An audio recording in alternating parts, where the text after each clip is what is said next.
When you compare who Blitz currently is to who he was at the start of the series, he may feel like a completely different character. This guy is no longer the gives no fucks hard ass he was introduced as, but a still edgy yet surprisingly caring, even vulnerable person. And while the first season is all about him reactively dealing with mistakes he's made in the past, the second sees him proactively deal with them, better treating those close to him and making amends with those he's wronged. But how and why? Well, let's talk about that, but not before we help this poor British man pay his bills by subscribing, right guys?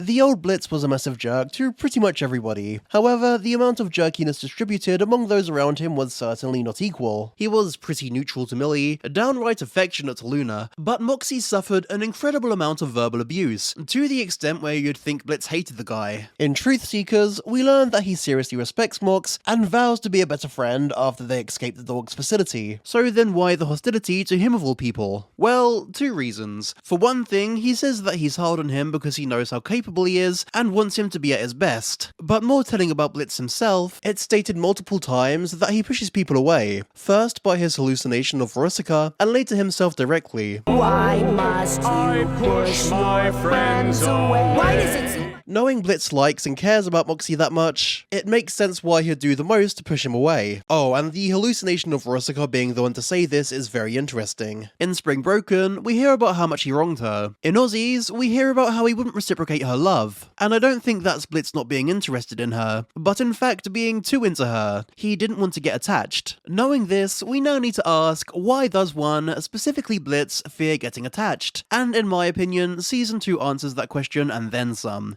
The one constant in Blitz's life is that his relationships all end up burning to the ground. Up until he founded Imp, Blitz had lost everyone closest to him, his sister, his best friend, and while he was presumably on good terms with his mother, well, let's just say burning to the ground was an apt analogy. So you might be thinking at this point that having abandonment issues accounts for why Blitz was the way he was. Are you worried I may have enough of it one day as well? And well, yeah, that's definitely part of it. I believe that abandonment issues are a relatively small symptom of a much bigger cause. He has a fearful-avoidant attachment style. Before I continue, I probably need to explain what an attachment style is for some of you. Attachment styles are a psychological concept which attempts to sort the way in which we form attachments to others into forming groups of behaviors. A fearful-avoidant style means that the person has negative ideas of both themselves and others, causing them not to trust, well, themselves and others. And while many with this attachment style still deeply want to form intimate relationships, they try to push others away in order to avoid rejection or of course abandonment. There's a lot of associated behaviours that fit Blitz to a T, such as acting hot and cold, but what truly makes me feel like this is a more apt assessment than abandonment issues is that it accounts for Blitz's low self-esteem. The subtext that Blitz hates himself had existed early on, but he actually says it outright in Oops. I'd hate me too. I mean, I do hate. And this makes so much sense with how he acted in the first season. Blitz had this major superiority complex, a coping mechanism to deal with having a low opinion of himself, always acting like the toughest guy in the room. And whenever this idea of him was threatened, he would have dick measuring contests to assert himself, physically fighting Robo-Fizz when taunted, and having a literal contest with Verosika. So where does this low opinion of himself stem from? Obviously, everyone Blitz has ever wronged has had some vile things to say about the poor guy, but keep in mind that this would have had to have been there with him since at least before Verosika. No, I imagine the person who deserves the brunt of the blame would have to be his father. Teased to have been since the pilot, which I'm required by law to acknowledge has been confirmed as entirely non-canon, Cash Buxo is a shitty dad. I mean, manipulating his son into stealing would have been bad enough, right? But did Blitz's self-esteem honestly ever stand a chance when this man was willing to give him up for whatever he could dig out of his pocket? And you know what? This makes the way he views Stolitz make a lot more sense. Stolitz couldn't make it any more obvious that he has genuine feelings for Blitz. I mean, Fizz says it best. Because no one, and I mean no one, pretends to care that much just for a cheap lay. Yet Blitz insists, multiple times throughout the show might I add, that he thinks Stolitz is just using him for sex. And this is despite the fact that it's made pretty clear that Blitz reciprocates his feelings, in many instances, but the most obvious being that he definitely wouldn't care so much that he's only being used for sex otherwise. While it may seem like he's just missing the obvious, I believe Blitz creating this narrative in his mind is all due to his attachment style, because he doesn't trust himself and and he doesn't trust Stolitz. As the relationship is no longer purely transactional, this is what's so terrifying for Blitz. He can't cope by acting superior to Stolitz, as he's a Goetic prince of hell, and he can't act like a dick to him to push him away, as insults roll off his back like they were dirty talk. And that's why the relationship is so draining to Blitz. He wants to stop getting attached, but he has no way to. However, in no small part, thanks to his heart-to-heart with Moxie and Truth Seekers acting as a catalyst, Blitz has started to break free of his fearful-avoidant attachment style. Seeing Stars is the first episode where we see him do so. While he's always made it apparent that he loves Luna, he's still given himself some degree of separation from her to avoid rejection. This is when we see him treat her more as a work colleague than a daughter after they have an argument. Enjoy your break, Looney.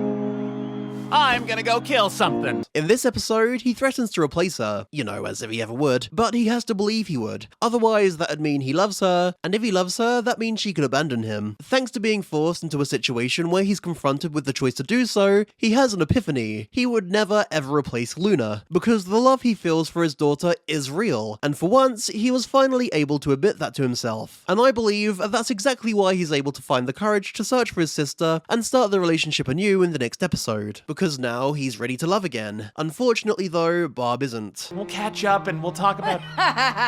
You don't fucking get it! Just cause I'm out of rehab doesn't mean I want to see you. I never want to see you, ever!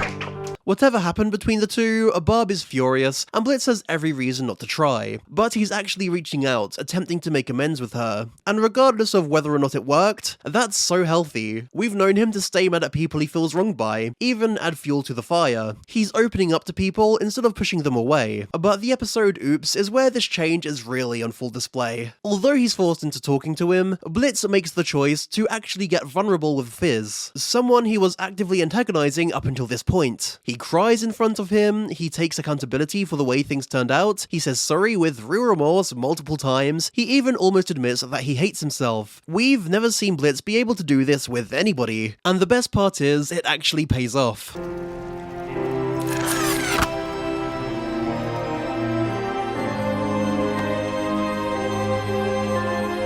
So if Blitz has been able to achieve all of this, why hasn't he opened up with Stolitz more? Well, healing isn't linear. Just because he's made some drastic strides, it doesn't mean that suddenly he's going to be able to fix all his problems just like that. And I mean, it may not look like much, but that Get Better Spoon text is definitely tangible progress. Like, the whole significance of that scene is that he's never texted back anything like that before, even after the fiasco at Ozzie's. That being said, it may not be enough for Stolitz. We're obviously going to see Blitz continue this trend in the future. I mean, there's no way things are going to be left the way they are with Barb, right? But more than that, I think he may actively seek out Verosika to try and make things better with her. Hope you loved the video. Subs and likes are always super appreciated, as it lets me know to make more content like this. Oh, and if you want to speak to some like-minded folks, feel free to head to my server in the description. I've missed you guys, see you next time.